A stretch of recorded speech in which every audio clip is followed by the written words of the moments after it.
Ladies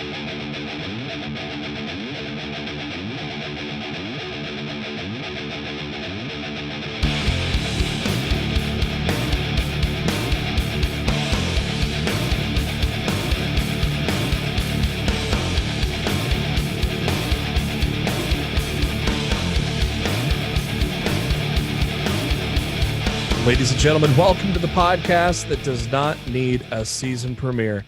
It's Lost in the Midcard. Hello. We are here. Actually, I am here solo tonight. Unfortunately, Matt is under the weather, so I am here solo, bringing you previews and predictions for two big pay-per-views this weekend. We are going to predict Hell in a Cell, which oddly enough only has like 4 matches announced right now, which is weird. So that'll be pretty quick to go through. And then Bound for Glory, the biggest pay-per-view of the year for Impact Wrestling, which has a card that looks like it's going to be very good this weekend. So we will cover those, some television and some headlines and much more. But first, thank you to SpiderDuck.net for being our host, enabling us to be on iTunes, Spotify, and all your favorite podcasting apps. All you got to do is search for Lost in the Midcard. Hit that subscribe button. That way you know every time a new episode comes your way every Wednesday. This episode we are recording after Dynamite, so it's going to come real late on Wednesday for the podcast and on Thursday for YouTube. So it's always best to subscribe, and on YouTube, hit that bell notification.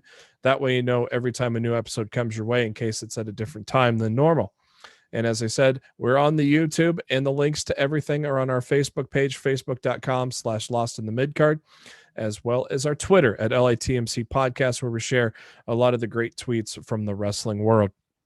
I'm your host, Jeremy Bennett. You can find me on the Twitter at JB Huskers. And of course, as I mentioned, Matt is out sick this week. You can find him on the Twitter, though, at Raw F Showtime.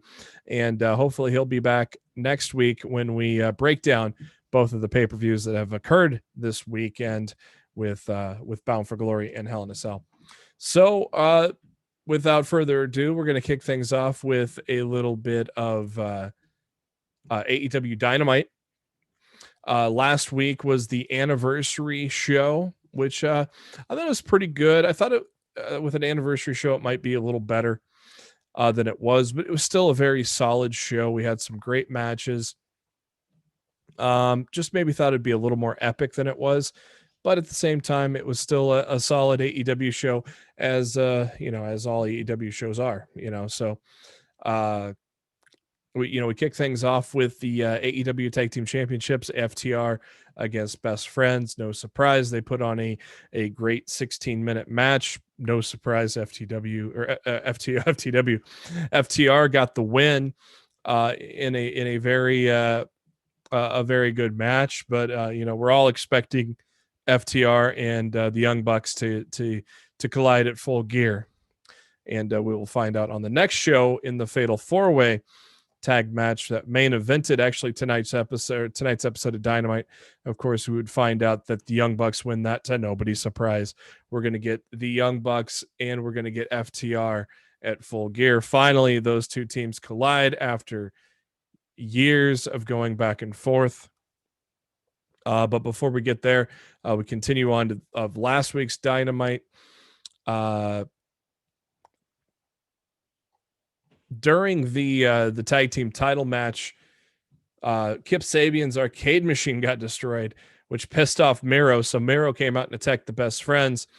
And then Miro and Kip had a tag match against Sean Maluta and Lee Johnson, which was basically a squash. And Rusev saying the Good Friends broke his shit. Now, I don't know if Rusev accidentally said Good Friends or he purposely said Good Friends. It could have gone either way. Rusev is known to be a kind of a joker like that, so it could have gone either way. He could have screwed up, or he could have done it on purpose.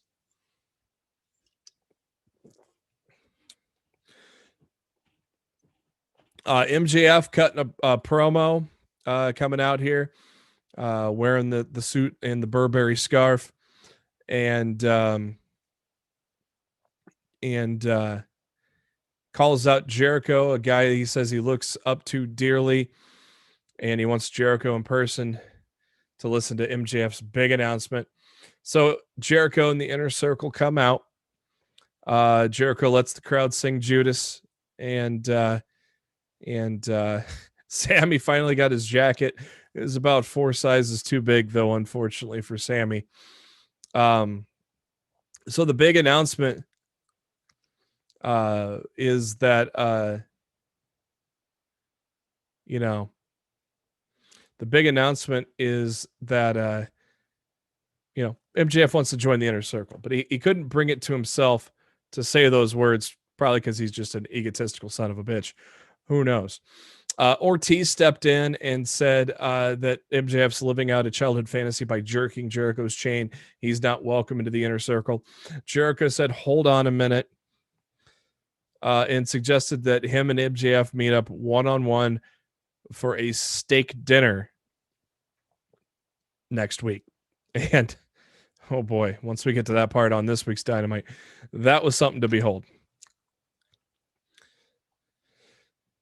A great scene with Britt Baker and Tony Schiavone in a spa and playing off of 40-Year-Old Virgin, where Tony unfortunately gets his chest hair waxed.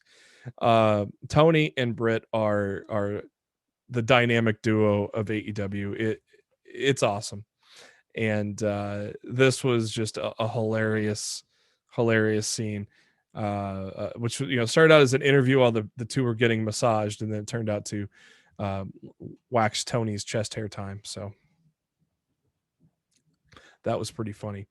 TNT Championship match: Cody versus Orange Cassidy. If you remember, Matt on the program last week figured that Cody would lose this match to Orange Cassidy and turn heel in the process. And I thought it'd be odd to just put it on Cody for 1 week and then take it off of him. And well, that's exactly what didn't happen. Cody retained the belt literally with a second to go. As I believe Tony Schiavone might have said on Dynamite this week, if it was a 20-minute and 1 second match, Orange Cassidy may have won that match last week. But we went to a 20-minute Broadway, which AEW's done a few times. Not that somebody you don't ever see in WWE. And I still think the 20-minute Broadway is a great thing to add to a match, to elevate stars. It did it with Darby and Cody early in the infancy of Dynamite. It's doing it again here with Orange Cassidy. I thought it was a tremendous match at the end, and very well done by both gentlemen there.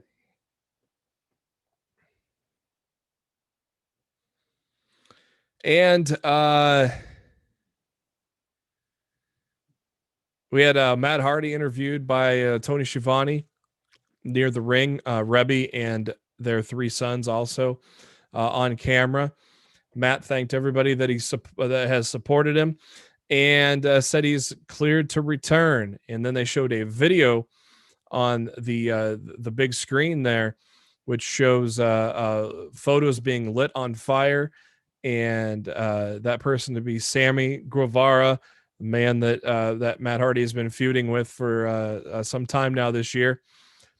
Sammy admitted he's the one that took out Matt's knee as the mystery attacker, and Sammy says he's going to keep hurting him, and it's not over until he sends Matt home for good. And it was a pretty cool video package there for Sammy Guevara. They later announced that it's going to be Matt Hardy against Sammy Guevara at Full Gear. Now we got ourselves all the tag teams are on the ramp, and FTR in the ring with Tully Blanchard and Tony Schiavone and some referees, and out of a big old gold bingo wheel, they draw 4 teams out, which is, this is something I want to bring up to Matt maybe next week if I can remember it. His thoughts on this. Why do a draw for a fatal 4-way match when you have rankings? AEW puts out rankings every week. It seems like as time goes on, these rankings really don't mean as much as they do. I don't know. So I really want to get Matt's thoughts on that. Hopefully I can remember to bring that up next week, because it's kind of interesting to do something like this. The 4 teams that were drawn: Private Party, Silver and Reynolds from the Dark Order, Butcher and the Blade, and the Young Bucks, to nobody's surprise. And then the Young Bucks cleared house with some super kicks.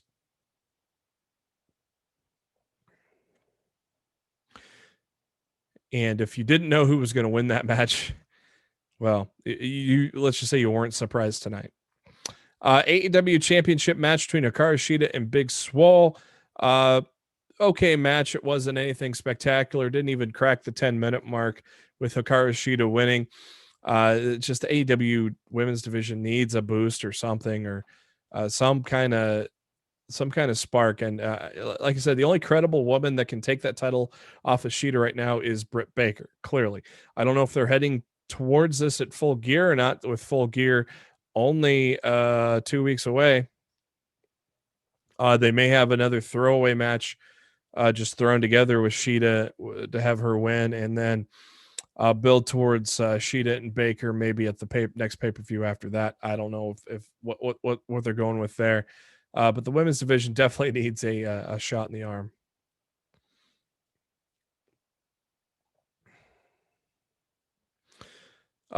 Coming out on commentary for the AEW World Championship no disqualification match, the main event on the anniversary show, none other than Eddie Kingston.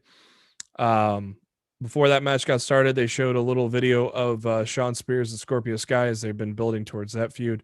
And if you watched AEW Dark this week, you saw Sky take on Christopher Daniels, and then Spears take on Christopher Daniels and try to attack him after the match, which was saved by Scorpio Sky. So they're clearly building to Spears and Scorpio. I don't know if it's going to be Full Gear or what they're planning there exactly, but that is definitely going to be a good match. I can't wait for that. Main event, no disqualification, Jon Moxley, Lance Archer, and this was a good fight. I mean, that's what it needed to be, was a fight, and it was a good fight. Went all over the arena, and it was great. And no surprise, Moxley with the paradigm shift got the win. Match went about 13 minutes. It was very good, and Kingston then gets on the mic, applauds Moxley, mentions about the days that they hung out together, and they had a great match last time, even though he didn't tap out, he says. And he had Phoenix and Pentagon with him as well. Phoenix hands Moxley the title, and Kingston said it's been 1 year, and this man, Moxley, has carried the company. He's proud of John, always knew he could do it. And then Kingston, we all knew it was coming, hits a spinning back fist on Moxley, and then the three guys attack, and a pretty cool ending to end the night off of Dynamite with definitely we're heading towards Eddie Kingston and Jon Moxley at Full Gear for the title. And Eddie Kingston's been nothing short of phenomenal for AEW ever since he's debuted there. So pretty good anniversary show, I would say. You know, like I said, it could have been bigger. I don't know. Maybe I was thinking it would be more than it was, but I mean, it was still a solid episode of AEW, and title matches galore. None of them changed hands. I think I said that on the last show. I wouldn't be surprised if none of those titles changed hands, and that was the case. So still a solid night of Dynamite, just with an anniversary show title like that, and you know, expectations sky high. I just thought it felt a little short from that. And next up, we head to AEW this week with lots of things going on. The start of the title contender elimination tournament. We have the fatal four-way to determine the number one contender for the tag titles. A whole lot more.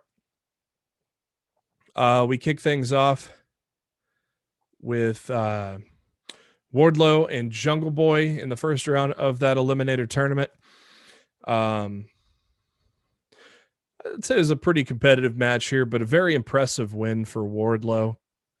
As he hit the F10, two F10s actually on Jungle Jack, and got the victory there. And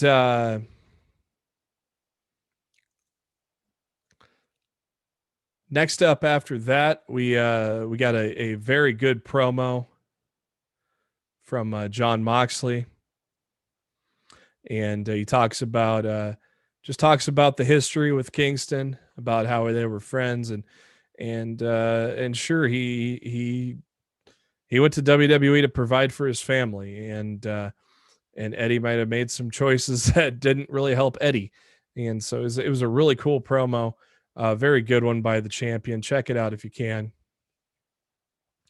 Then we got the next match in the Eliminator tournament, Kenny Omega against Sonny Kiss. It was supposed to be Kenny Omega against Joey Janela, but Janela had come into contact with someone with COVID and pulled himself out of the match here.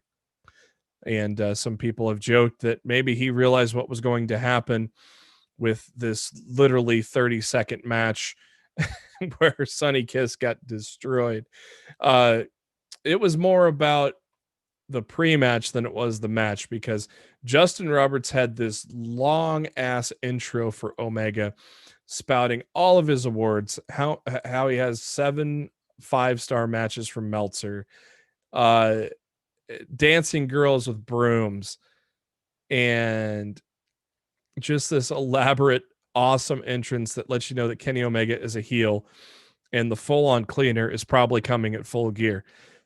It wasn't completely the cleaner yet, but we're getting pretty close to the cleaner. The match with Sonny Kiss was a Vig Trigger and a One Winged Angel, and that was it. It was that was how quick it was. So, but that's probably why I think Marcho might have brought that up to me on Messenger, that Janela saw what was going to happen, and oh no, I got COVID. Sorry, I can't do it. So he throws this tag team partner under the bus. Tony Schiavone interviews Orange Cassidy. Orange Cassidy gives Bill Belichick answers. That was funny. Eddie Kingston cutting a response promo to Jon Moxley, and again, Eddie Kingston is just fucking money for this company. I love it. I love it. I love it. Brothers Ray Phoenix and Penta El Zero face off in a first round match for the Eliminator tournament for the AEW World Championship, and this was tremendous. Best match of the night by far. But if you've followed any of the careers of Penta and Phoenix at all, you knew that these brothers were going to bring it, and it was a tremendous match. I mean, there was this one where Penta flipped Phoenix into the air into a power bomb. That was fucking fantastic. The Spanish Fly, we've seen that quite a bit off the top rope, but still awesome to see. And then the end when Phoenix got his arm busted up. It's so weird because if you watch Lucha Underground, Penta used that move to break people's arms and write them off television for a month. And now it's just like a regular move. And Phoenix sold it for a while, the arm breaker. He sold it for a while, but then just when you thought he was like asking mercy or something for Penta, Penta went into attack, and Phoenix reversed it into a destroyer, and that was an awesome way to finish the match. So Phoenix goes on to face Kenny Omega. God damn, that's going to be like as Jon Moxley would say, it's such good shit. Such good shit. That's going to be a tremendous match with Omega and Omega and Phoenix. The fourth and final first round match in that Eliminator tournament was up next. Hangman Page, Colt Cabana. No surprise that Hangman got the win there. The Sammy Guevara Matt Hardy match is going to happen at the Hardy compound, so it's going to be one of those cinematic matches. That'll be all right.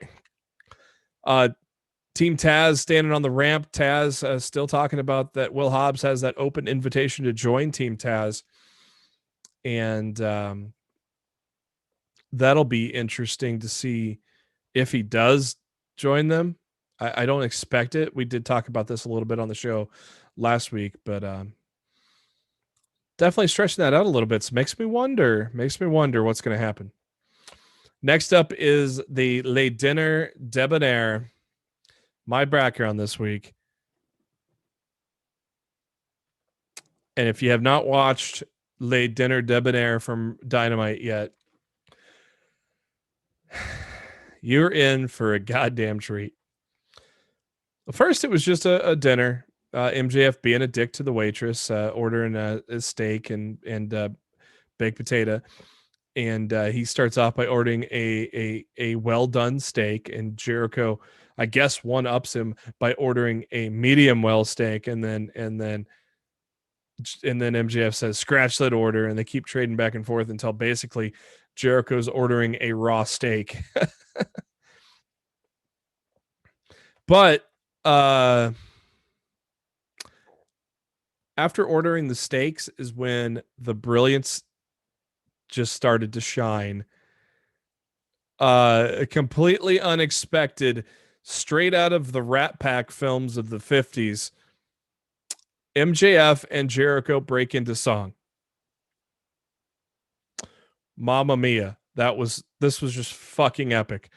They sung and they danced, and it was a lounge lizard act that was completely amazing. And there's one part they started dancing with ladies, and they dipped them and then just dropped them to the floor. That was fucking hilarious.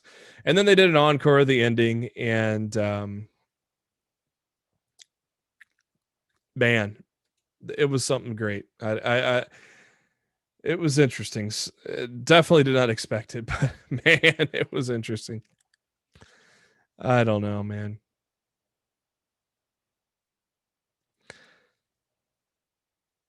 Britt Baker and Reba come out. Take on Kylie King, who I believe has an 0-10 or 0-11 record, with mostly on AEW Dark. She took on Brandy on Dark on Tuesday. So very quick match, and with ends in the lockjaw.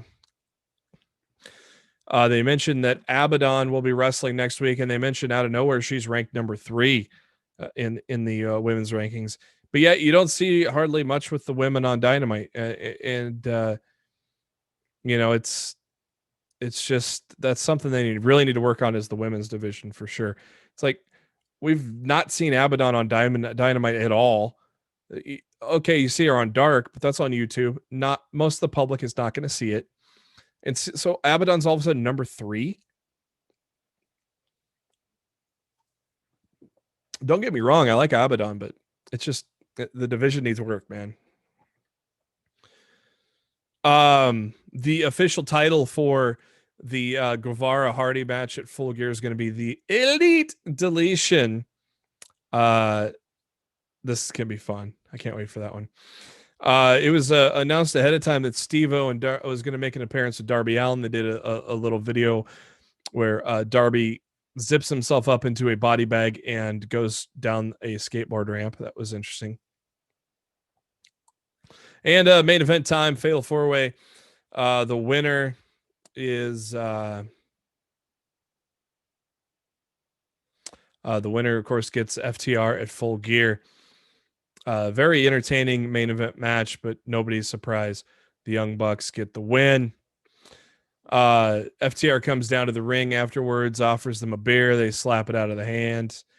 And then the person that was going to be or was the timekeeper, I guess, for the match, comes into the ring and hits one of the Bucks with the chair. And you could tell, obviously, it was Tully Blanchard. And so FTR working over the Bucks, and I put Matt Jackson's leg in a chair and jumped off the top rope and right onto the leg, smashing the leg. So they'll play off a leg injury there for Matt as a weakness going into that match. Very entertaining Dynamite, though, and those guys definitely put on a show for us. So go home show for Impact before Bound for Glory. We started off with the 5-way match where the winner gets to be entering in last in the Bound for Glory Call Your Shot Gauntlet match, which is a 20-person match. And then the person that gets pinned has to enter in at 1. And in this match, it was Hernandez that pinned Rhino. And of course, the story is if neither Rhino or Heath win this gauntlet match, they both lose their contracts with Impact.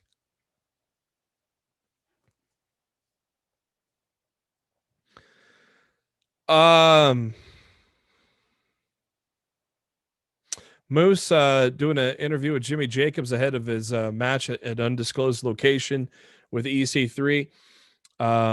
Moose gets very distracted and leaves the interview.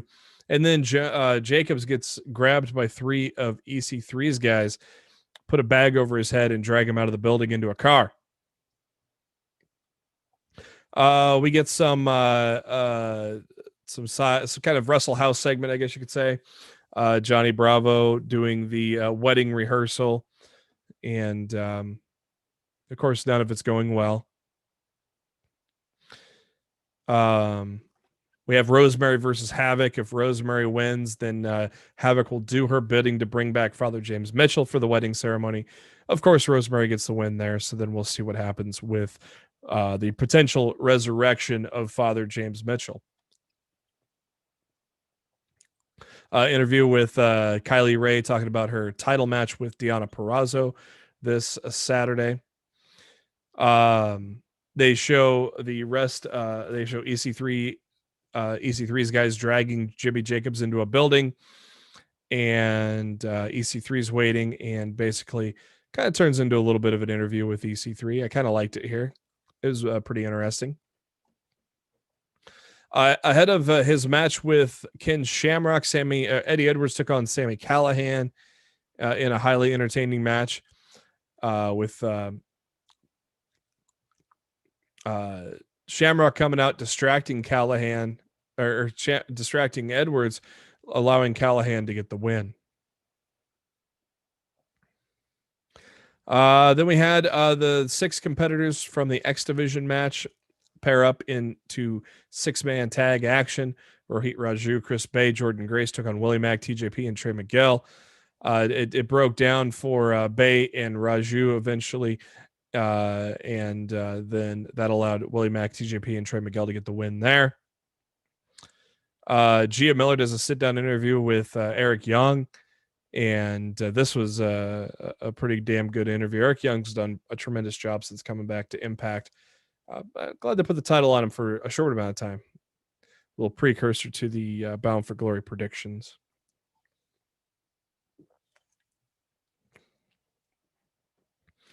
Main event of the evening, the North and the Good Brothers, and you probably could have seen it coming. No contest. The other 2 teams come out and brawl to end the show. But that fatal 4-way for the tag title is going to be pretty damn good. End of the show, I will make my predictions for Bound for Glory. Now, I talked about tonight's Dynamite. Well, I can't talk about tonight's NXT because I don't really have eyes on both shows at the same time. So we'll talk about NXT next week. But let's talk about last week's NXT. We got the Undisputed Era taking on Birch and Lorcan. Winner gets Breezango in a tag team title shot. Probably no surprise that Fish and Strong got the win there. Balor has they gave an update on Finn Balor. He has a broken jaw in 2 places, had surgery, saw some photos. Oh, the screws that were in his in the jaw, that was just freaky looking. So Regal said they'll wait a few weeks to see how Balor recovers before making a decision on the title. So I find it kind of interesting they're not going to strip Balor outright. So they may have hope that he comes back soon.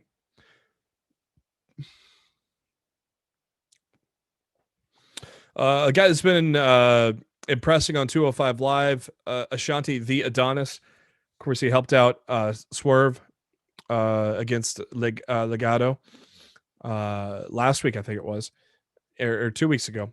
And so he took on Jake Atlas. Quick match. Jake Atlas got the win. After the match, Joaquin Wilde and Raul Mendoza came and attacked Adonis. Atlas helps him out and makes the save. Santos Escobar then comes out, but then Swerve Scott brings in some chairs and evens up the odds. I think we had a 6-man tag brewing there.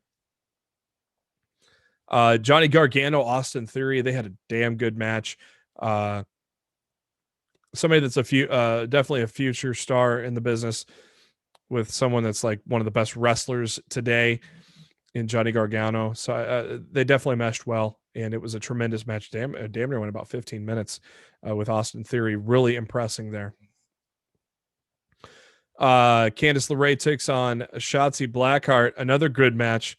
The women here had a tremendous 16-minute match with the winner going to take on Io Shirai at Halloween Havoc. Thought maybe Shotzi would get the win with her being host of Halloween Havoc, but I guess since she's host, she's going to be busy. I think this completely sets up now, because later on you'll find out Gargano's taking on Damian Priest for the North American title. I think this completely sets up the husband and wife becoming champion, because I thought it was going to happen at TakeOver 31. I think it's clearly going to happen now at Halloween Havoc. Of course, interesting note for the end of LeRae and Shotzi was Indy Hartwell showing up with some brass knucks to help LeRae knock out Blackheart as the help by Indy Hartwell continues, which is interesting to say the least. I thought it was hilarious how Johnny Gargano called her like she never won anything, and then he finds out that she bought him a TV, and she was like, "Oh, the best person ever." Gargano's great. I fully expect Indy Hartwell to help LeRae win the title on at Halloween Havoc. Drake Maverick and Killian Dane backstage, and Drake's pitching some new ideas for designs for the team, the Fury and the Furry. Okay. That's a weird couple that's probably going to win the tag titles eventually. Robert Stone cutting a promo with Aaliyah, and Toni Storm makes her entrance to return to NXT, and quick win for Toni Storm. Good to see her back in NXT for sure. Killian Dane, Drake Maverick took on Imperium. Imperium got the win, and afterwards started beating up Drake Maverick, and Dane made the save and says only he gets to beat up Drake Maverick. And then they hit that glorious music with the whistling, and it's funny. It's funny. It's such good shit. Yeah. Main event was Damian Priest, Dexter Lumis for the NXT North American Championship. Pretty solid match there with these two guys. Cameron Grimes hit a cave in late in the match on Priest on Lumis while the ref was not watching, and that allowed Priest to hit South of Heaven to get the win and retain the title. Grimes taunting Lumis after the match. Priest comes in and hits the Reckoning on Grimes, but then Johnny Gargano shows up and hits a chair shot on Damian Priest. William Regal then takes the stage and says that Gargano and his wife Candice LeRae are going to be at Halloween Havoc, and said the stakes will be higher. And they show Shotzi Blackheart coming out of a smoking cauldron as she unveils "Spin the Wheel, Make a Deal." It was a WCW thing, and so basically spin the wheel to see what stipulation will be on those two title matches. So pretty cool ending there to NXT. The season premiere of SmackDown is here. Of course, dust settling after the draft. SmackDown sticking with the AC/DC "Are You Ready" song for their theme. Raw did change up their theme. We'll talk about that in a minute. Triple H and Stephanie McMahon are in the ring. talking about the new season of WWE, and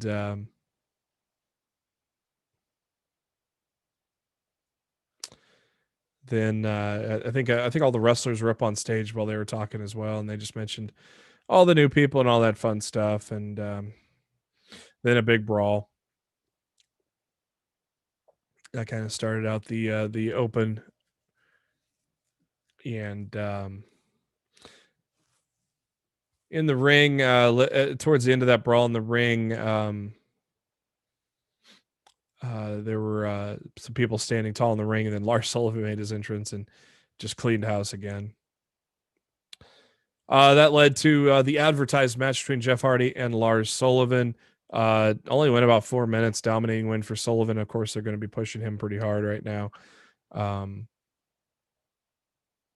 as he basically squashed Jeff Hardy.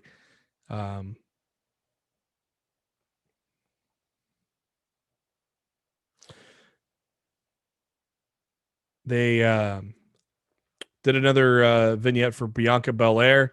Of course, now she's moving to SmackDown. Graves says that predicts that she'll be SmackDown Women's Champion by this time next year. I think it's safe to say that that's definitely true. New Day cut a promo. Of course, this is their farewell before being split up with Xavier Woods and Kofi Kingston moving to Monday Night Raw. Big E staying on SmackDown. They told some stories, got a little emotional, did one last New Day Rocks chant. Good stuff, Sad to see those guys break up. I highly expect, I can't remember if I said this on the show last week or not, but by hook or by crook, I fully expect once crowds come back, or once they get crowds back in the arenas, they'll figure some way, be either by trade or something, that the New Day will be back together again. I think they're broken up for a shock factor, and they can, it was a very unpopular decision. I don't think anybody really liked it, but I think once the crowds come back, I fully expect New Day to be back together again. I think this is a very short-term thing, splitting up the New Day. Of course, obviously, everybody and their dog saying this is to push Big E in a new direction to become maybe Universal Champion. I wouldn't think I wouldn't think it'd be Intercontinental. So I think Big E's been there before. I think this has to be a major push for the Universal title, is my guess. I don't know if it's a Royal Rumble thing into WrestleMania. Now that obviously we all thought it was Fiend and Reigns leading into WrestleMania, and they teased it for sure. And now those plans are off because they're on different brands. So maybe it's Big E and Reigns at WrestleMania. Some people talk about The Rock. I don't know if The Rock will be able to do this WrestleMania with his schedule, but maybe they are going to Big E and Reigns at WrestleMania. I think it'd be very entertaining. So the New Day had their farewell match on SmackDown against Sheamus, Cesaro, and Shinsuke Nakamura. I kind of marked out when when Woods and Cesaro battle, because I watch Up, Down, Down all the time, and the party. Speaking of which, I got to watch a new episode of Uno today. Hey Breeze, what color do you want? New episode every Wednesday for Uno. So probably check that out once I get done recording here. Of course, you ain't gonna have a farewell match with a New Day not winning. So of course, New Day won, but a very entertaining match, very good match there. Pretty lengthy, went about 15 minutes. So a good moment. So we're gonna miss those guys together, but like I said, I think it's a very short-term type of thing.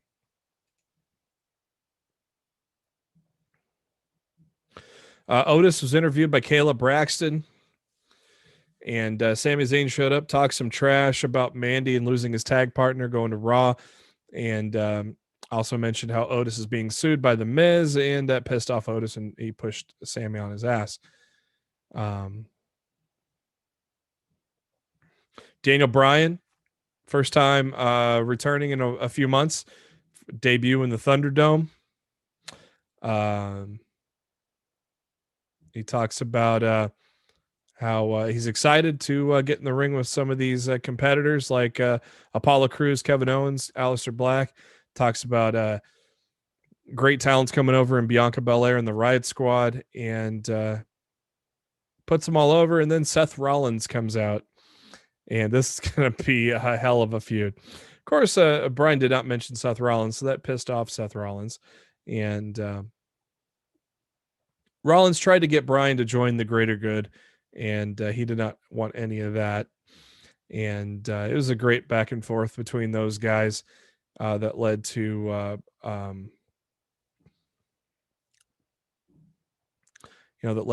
Brian getting some yes kicks in and Rollins bailing. Then Rey Mysterio comes out with Dominic, and Rollins goes into the ring and tries to convince Brian to fight with him against the Mysterios, and Brian left the ring. Murphy comes down, what you think is going to be to make the save for Rollins, but instead he attacks Seth Rollins. Tried to extend a handshake for with Dominic and Rey, but they refused. So I think Murphy trying everything in his power to impress the Mysterios while he is clearly impressing Aaliyah. So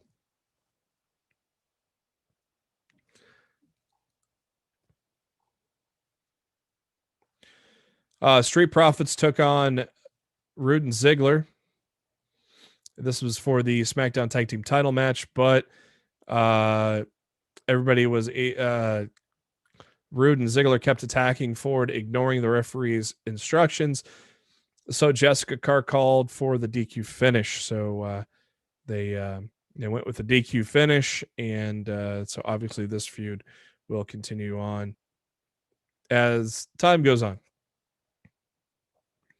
Don't know, this to be Hell in a Cell, maybe kickoff show. I don't know. Like I said, to my knowledge, at least according to Wikipedia right now, only 4 announced matches for Hell in a Cell. WWE likes doing that. I don't know why. Contract signing between Bayley and Sasha Banks ended up with Bayley not signing the contract.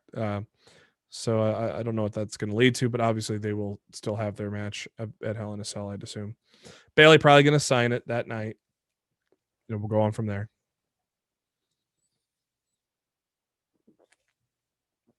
And then we got the main event for the Universal title. Roman Reigns against Braun Strowman.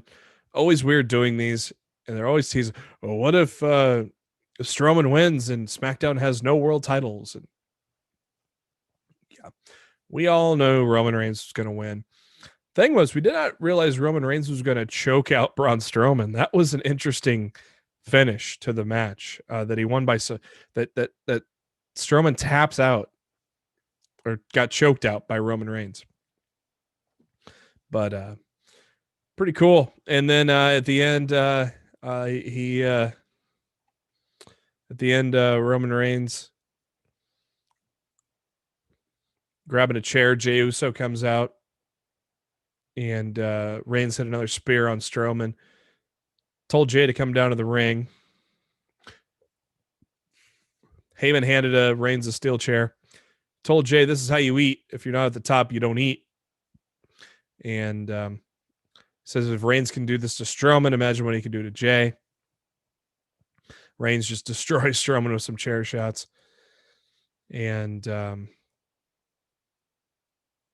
more good stuff from Roman Reigns and Jey Uso. This has been probably one of the best feuds in the WWE this year.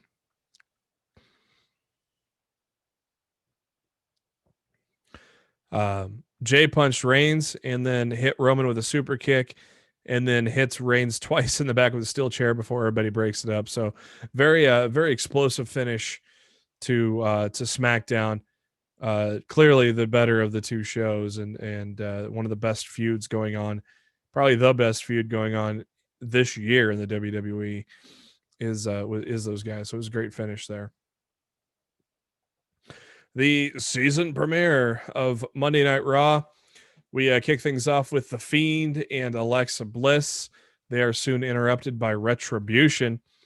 And it was kind of interesting. The 5 members of Retribution circling Bliss and The Fiend, and Bliss and The Fiend did not move an inch. Ollie tells the guys to attack, but then the lights go out. The Fiend and Bliss disappear. Hurt Business shows up, though, and that kicks off the 8-man tag match with Hurt Business and Retribution. And I was kind of surprised that T-Bar gets taps out to the full Nelson lock of Lashley. So it's kind of interesting that Retribution loses their match and then gets destroyed by the Fiend by himself afterwards. I still think it was a good night for Retribution, though. A lot of people probably don't see it that way because of the results in the ring. But I think Ollie's promo, and they finally tied the loose end that he was the hacker. And I wonder if they use the hacker thing going forward. I really hope they do to make things interesting. I thought it was a good night for Retribution overall, even though in the ring it didn't look that way. I think it was still a positive step forward for a group that I've been completely shitting on ever since it started, just for the lack of creativity in everything they've been doing. So while most may not agree with me on that, I still think it was a very positive day for Retribution. AJ Styles comes out and he's got Big Jordan with him. 7'6" was the bouncer. Raw Underground. He was also the big ninja before that with Tozawa. And man, that guy's huge compared to AJ Styles especially. And it's kind of funny. AJ cuts a promo, doesn't mention a single thing about the big guy, but he's there. Matt Riddle comes out. We get a match between AJ Styles and Riddle. Referee asking Big Jordan to leave, and he wouldn't do it at first. And ref had to start the 5 count to disqualify AJ otherwise. And finally, AJ told him to get out of the ring. So we got AJ and Matt Riddle. Very solid match. Of course, the presence of the big man distracted Riddle a couple of times, which led to Styles hitting the Styles Clash, getting the win. I always like it when Styles gets the win with the Styles Clash. Classic AJ Styles right there. I think with the big guy, they're clearly going to push AJ Styles on Raw going forward. That's not going to be a surprise there. Drew McIntyre, great promo as usual as they continue to head towards Hell in a Cell. To nobody's surprise, Raw Women's Championship, Asuka against Lana, lasted 2 minutes. Lana did look good on some offense there. I'll give her that. But to all those who were like, oh, she's not getting buried, she's got a title match. The fact that she's been put through a table for the past month by Nia Jax. And I think we said it on the show last week. Just wait till this championship match. And sure enough, 2 minutes is all it lasted. And then Shayna Baszler and Nia Jax come out, and Lana gets put through a table again. It's like, it ain't no coincidence that this started when Miro made his debut on AEW. Just saying. We had ourselves a 4-way tag match with the champions, Mandy Rose, Dana Brooke, Peyton Royce, and Lacey Evans, which was another ridiculous thing. You break up the Iconics to focus on a solo career for Peyton Royce, then you put her in a tag match with Lacey Evans. Okay. And the Riot Squad were also in that, and the champions got the win there. So really nobody's standing out to challenge the tag team champions in this match, as the champions got the win. So it'll be interesting to see what happens going forward with the tag titles. This is just tag team wrestling as a whole is not, it has its ups and downs in the WWE. Vince shits on it a lot more often than not. And that's kind of the case on just all over the board on tag teams right now. The Elias concert with a backing band playing a few songs off his upcoming Legit album that's coming out on Monday on Spotify. Pretty good segment there. He comes back for the encore, and the Stain Chan starts shredding on the guitar. It was none other than Jeff Hardy, who took a swing at Elias and missed, luckily for Elias, and they started a brawl on the floor. Of course, Jeff Hardy's got his own band, and so he knows how to shred on that guitar. So that's pretty cool. A pretty cool overall good. I thought Elias did good with the songs, and the concert was entertaining, and of course Jeff Hardy intervening was a lot of fun as well.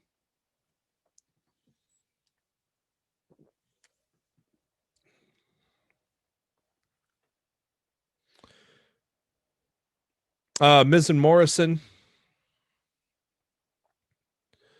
we're talking.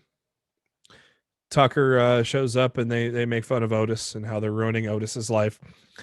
And Tucker's pissed off and they say, go find a tag partner, laughing because, well, Otis is on SmackDown and Tucker says he'll go find himself one.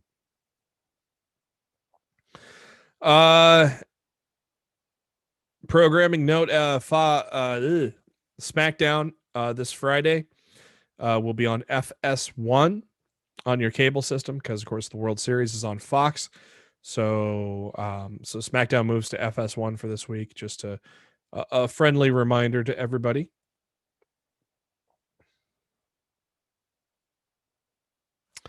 Backstage, Elias talking to Charlie Caruso, challenging Jeff to a match at Hell in a Cell.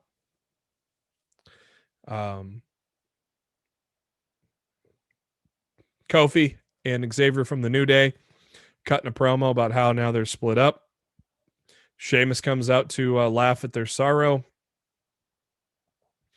and leads off to some great barbs shot towards Sheamus as well by the New Day. And leads to a very good match between Kofi Kingston and Sheamus. Really love that match. Kofi Kingston getting the win with Trouble in Paradise. Very entertaining match. They had Big E on the video screens with the crowd. I thought that was a nice touch. That was weird how they just put these random WWE legends throughout the season premiere of Raw and SmackDown this week. I thought it was weird that they put, like Jeff Jarrett, Mark Henry, Ric Flair, just randomly. It was cool, and they had Brie Bella and Birdie in there when Daniel Bryan showed up on SmackDown, and I thought it was real cool having Big E there. And I think it's going to be a common thing. Big E, Woods kept when Kofi was getting beat up in the match, Woods would continuously pick out, there's Big E rooting for you, and getting him, pushing him through. And I think they'll continue to use Big E on the video screens for New Day. At least I hope so, because I think that was a good idea to do that. Mustafa Ali, again, I said, cut a tremendous promo for Retribution, revealing himself as the hacker. Very good promo. I think ever since they announced Mustafa as the leader of Retribution, it's been trending up. The group has, at least in my book, but it was a very low bar, so we'll go that way. The Hurt Business are in their suits. Titus O'Neil shows up and says he would make a good addition to the Hurt Business. They think about it for literally a second, and MVP says that we are in, and we're in business. And Titus O'Neil thought it was meaning he was in, and MVP says no, we're in the Hurt Business, and they beat up on Titus O'Neil. So we'll see where that goes. Mrs. Morrison. Out comes Tucker with El Grande Gordo. And if you don't know what that means in Spanish, it means the big fat. And Vince is just laughing right now. Shut up! It's such good shit. If it was anybody else other than Otis, I think this would be terrible, but Otis makes it good, so we're going to go with it. It's pretty funny because Otis is just a great character. And so Tucker and Gran Gordo get the win. Or El Grande Gordo. No, it's not a Taco Bell item. It was a wrestler. It was Otis in a luchador mask and cape. Firefly Funhouse, pretty cool as usual. And in the end, the debut of Alexa Bliss in the Firehouse, that was pretty cool. She said, "We're just getting started. Bye." So I'm gonna love to see both sides of Bliss, like the good side of her in the Funhouse, and then the evil side with the Fiend. I think that's gonna be pretty fun and something to look forward to. Braun Strowman, Keith Lee. This was advertised. Of course, they had the big brawl all over the ringside arena a couple weeks ago. And this match only went about 4 minutes thanks to Braun Strowman with a low blow getting the win. And at the end of the match, Keith Lee got pissed off and hit Strowman in the dick and was really fired up. I liked the fire that Keith Lee had at the end of that match. Obviously, they're not done with that feud because of the low blow, and then of course Lee's attack to the dick as well after the match. So, and then we had Randy Orton's message from Hell, cutting a promo while the Hell in a Cell ring, a Hell in a Cell cage was lowered, and he cuts a damn good promo as he has been doing for many years now, and talks about everything that's been going on in the lengthy feud between him and Drew McIntyre. McIntyre shows up, and Orton dared him to come in because, well, Orton locked the cell door. But a little did Orton know that McIntyre stored some bolt cutters, and he gets into the Hell in a Cell cage, and then that's the end of the show. I'm still trying to think if that was a good ending because we don't know what happened later, or if it was just a terrible ending because they cut it off there and we didn't see the brawl. I don't know. It was weird.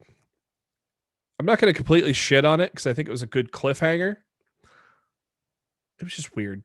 I'm sure we'll see on Hell in a Cell on Sunday. I'm sure we'll see officials coming in and breaking it up literally right away or something like that. So don't be surprised. Let's head to some headlines here before we get to our Hell in a Cell and Bound for Glory predictions. I always like to talk about some trademarks. WWE filing some more, including Saturday Morning Slam, which is a series aimed at children on the CW network. And so this also might be an addition to the WWE network as well. And a bunch of NXT UK trademarks is Isla Dawn, Ilya Dragunov, Skull King, Jack Stars, and Flash Morgan Webster also were trademarked by the WWE. Andrade posts on Twitter teasing a return to NXT.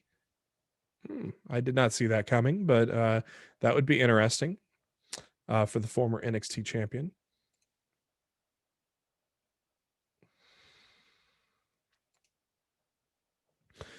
WWE announces a new beer partnership, including a launch of an official beer of SummerSlam. WWE and Constellation Brands Beer Division announced a multi-platform partnership with Constellation's Victoria beer as the official beer of SummerSlam. I've never heard of that beer, but they also are, Constellation is also the brand for Corona and Modelo. But okay.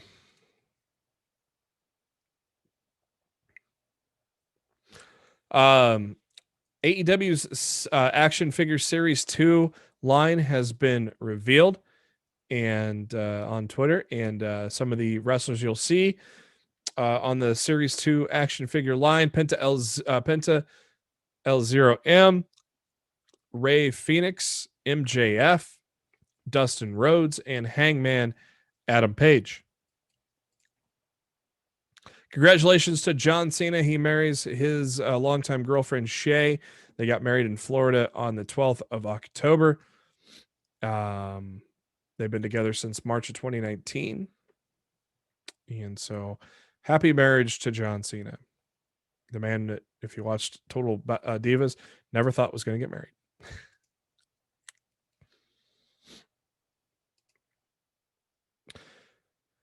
In a announcement that probably excites no one, Sam Roberts is getting a weekly WWE Network series, and it's going to be debuting on Thursday mornings. Not Sam Wrestling comes to the WWE Network. Brand new show, not a video version of his podcast. He is the producer, and every Thursday morning on the network. So, something I will not watch. thanks to no presidential debates going up against AEW and NXT saw increases. NXT only increased to 651,000, which was an increase of only about 12,000 from the previous week, while AEW did rise about 70,000 viewers to 826. And in that popular 18 to 49 demo, AEW 0.3 to 0.17 for NXT. Friday Night SmackDown slipped a little bit, down below 2 million for the first time since the 18th of September. They lost about 100,000 viewers, going to 1.987. And the season premiere of Monday Night Raw also saw a dip down to 1.77 million, down from 1.855 the week before. There will be a new documentary on the Brothers of Destruction, Undertaker and Kane. It's going to be coming to the WWE Network. The film is actually debuting at the Austin Film Festival and will debut on the network on November 15th as a part of 30 Days of the Dead Man, month-long celebration on The Undertaker. Of course, very storied history of the Brothers of Destruction, and of course, the WWE documentary team always does a tremendous job, so that will be a great watch, I am certain.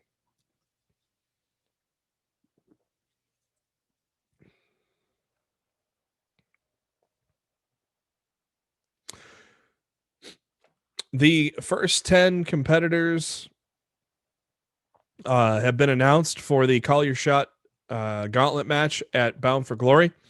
And they are Heath, Rhino, Hernandez, AC Romero, Larry D, Tenille Dashwood, Taya Valkyrie, Brian Myers, Tommy Dreamer, and Havoc. So a lot of women mixing it up with the men in that gauntlet match. The rest of the participants are going to be announced on the 24th, which is actually the day of. So there might be a surprise or two in there. We'll see what happens.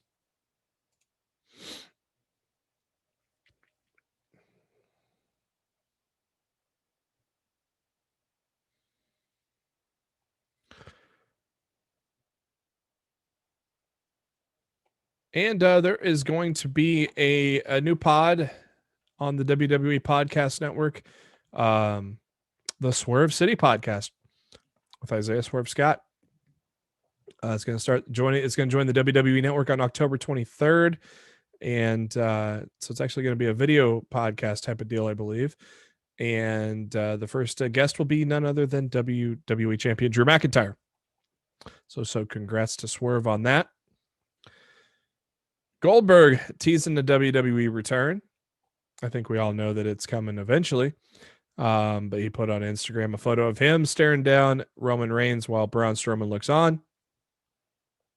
And says, to say I have interest in tonight's Universal Championship match on SmackDown is an understatement. I'll be joining the Thunderdome tonight in the season premiere. Of course, you saw him in the virtual crowd, that is. So I'm sure he's coming back soon. Show that I grew up watching, WWE Superstars in the early 90s. 1993 episodes are going to come to the WWE Network per WWE Network News. So that'll be pretty cool to see. That was kind of my I didn't watch Raw in the beginning. I didn't start watching Raw until college. So 98 or so. Maybe 97. I might have been watching it with a buddy of mine that I worked with in my senior year of high school, or maybe 97, 98, right around there, right as the Attitude Era kind of broke off, is when I started watching Raw.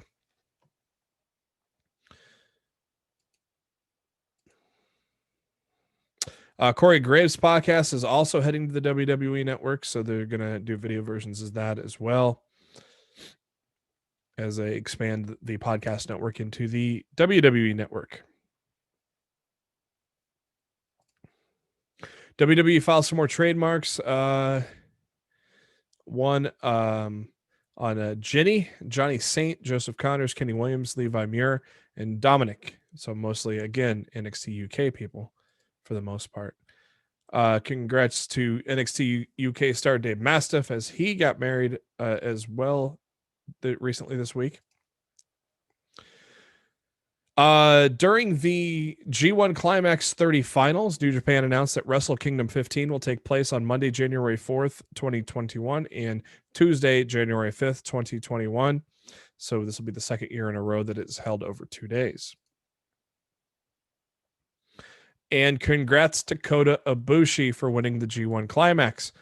This is the second year in a row that he has won the G1 Climax, defeated Sonata in the finals. Another WWE Network series coming up is going to it's going to be Lillian Garcia, Chasing Glory. Of course, that's been a podcast of hers for some time now. That is now going to be heading on to the WWE Network.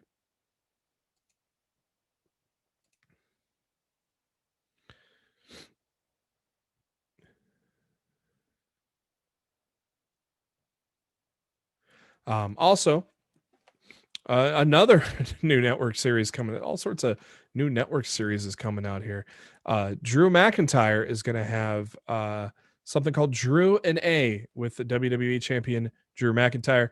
So it's basically Q&A, but it's going to be Drew and A, and it's going to be a looks like it's going to be something there on the WWE Network. So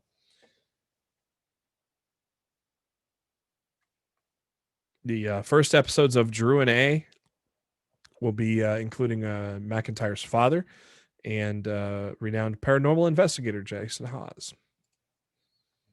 Dark Side of the Ring has officially been renewed for a third season. We talked about it last week, but it is now official that Vice TV is renewing it according to the Wrap. Obviously, it's been a ratings juggernaut for the small cable network, and it's going to be expanded to 14 episodes in 2021 for the third season. There'll be subjects such as Brian Pillman, the WCW New Japan event in North Korea, and Grizzly Smith are mentioned for season 3. Jake Hager will return to Bellator at Bellator 250 on Thursday, October 29th. And so this will be his fourth battle for Bellator, facing Brandon Carlton. And currently Hager owns an undefeated 2-0 record. And Carlton is also 2-0. Controversial NBA referee Tim Donaghy, of course, was in a betting scandal in 2008, went to prison, and Sports Illustrated has reported that he will be appearing at the MLW tapings, and he's going to be the personal referee for Richard Holiday, and I'm guessing probably to rig the matches.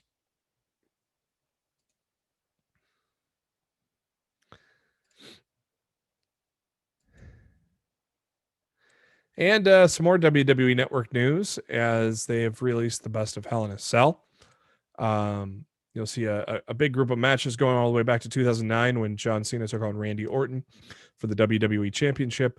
Undertaker against Kane in 2010, all the way up to Braun Strowman, Roman Reigns with Mick Foley as a special guest referee in 2018. It was announced today, October 21st, Deonna Purrazzo signs a long-term deal with Impact Wrestling. It was announced during a media event this afternoon.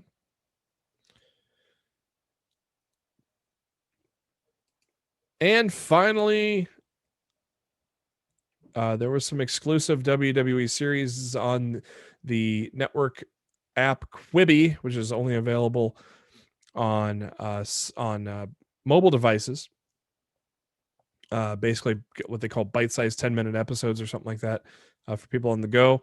Unfortunately, with the pandemic, there weren't many people on the go. Plus, the content kind of sucked. So after only 6 months and a lot of money, like a couple billion, I think that was spent to develop this.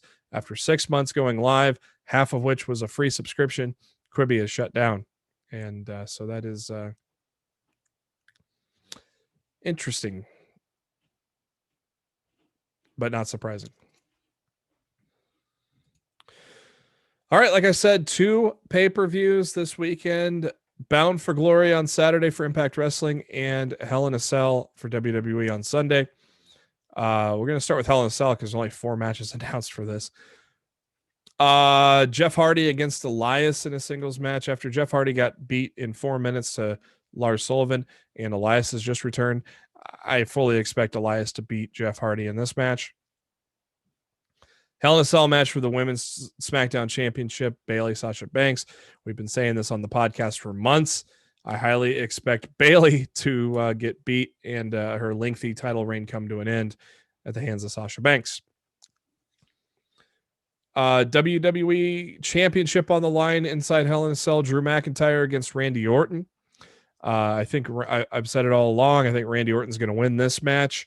Very interesting. I think Mark Cho told me this. He said, well, maybe this is how Otis gets reunited with Tucker and Mandy. Maybe Otis cashes in on Randy Orton after Randy wins the title inside Hell in a Cell. And I think to myself, that's a good prediction. Maybe a spoiler. I fully expected Randy Orton to win this match anyways. I like Mark Cho's idea of having Otis cash in here. Perfect way to get him on Raw. And I Quit match inside of a Hell in a Cell between Roman Reigns and Jey Uso. It's going to be a tremendous match, but obviously Roman Reigns is not letting go of that title. But props to Jey Uso for being in the main event for 2 straight pay-per-views and doing a hell of a job as well. So, but yeah, Roman's holding that title till WrestleMania.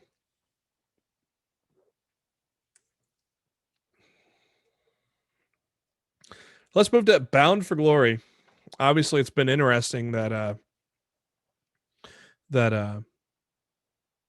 with the arrival of the Good Brothers, Kurt Hawkins and Heath, it's definitely got us interested in the product, and the product's actually been pretty damn good. And so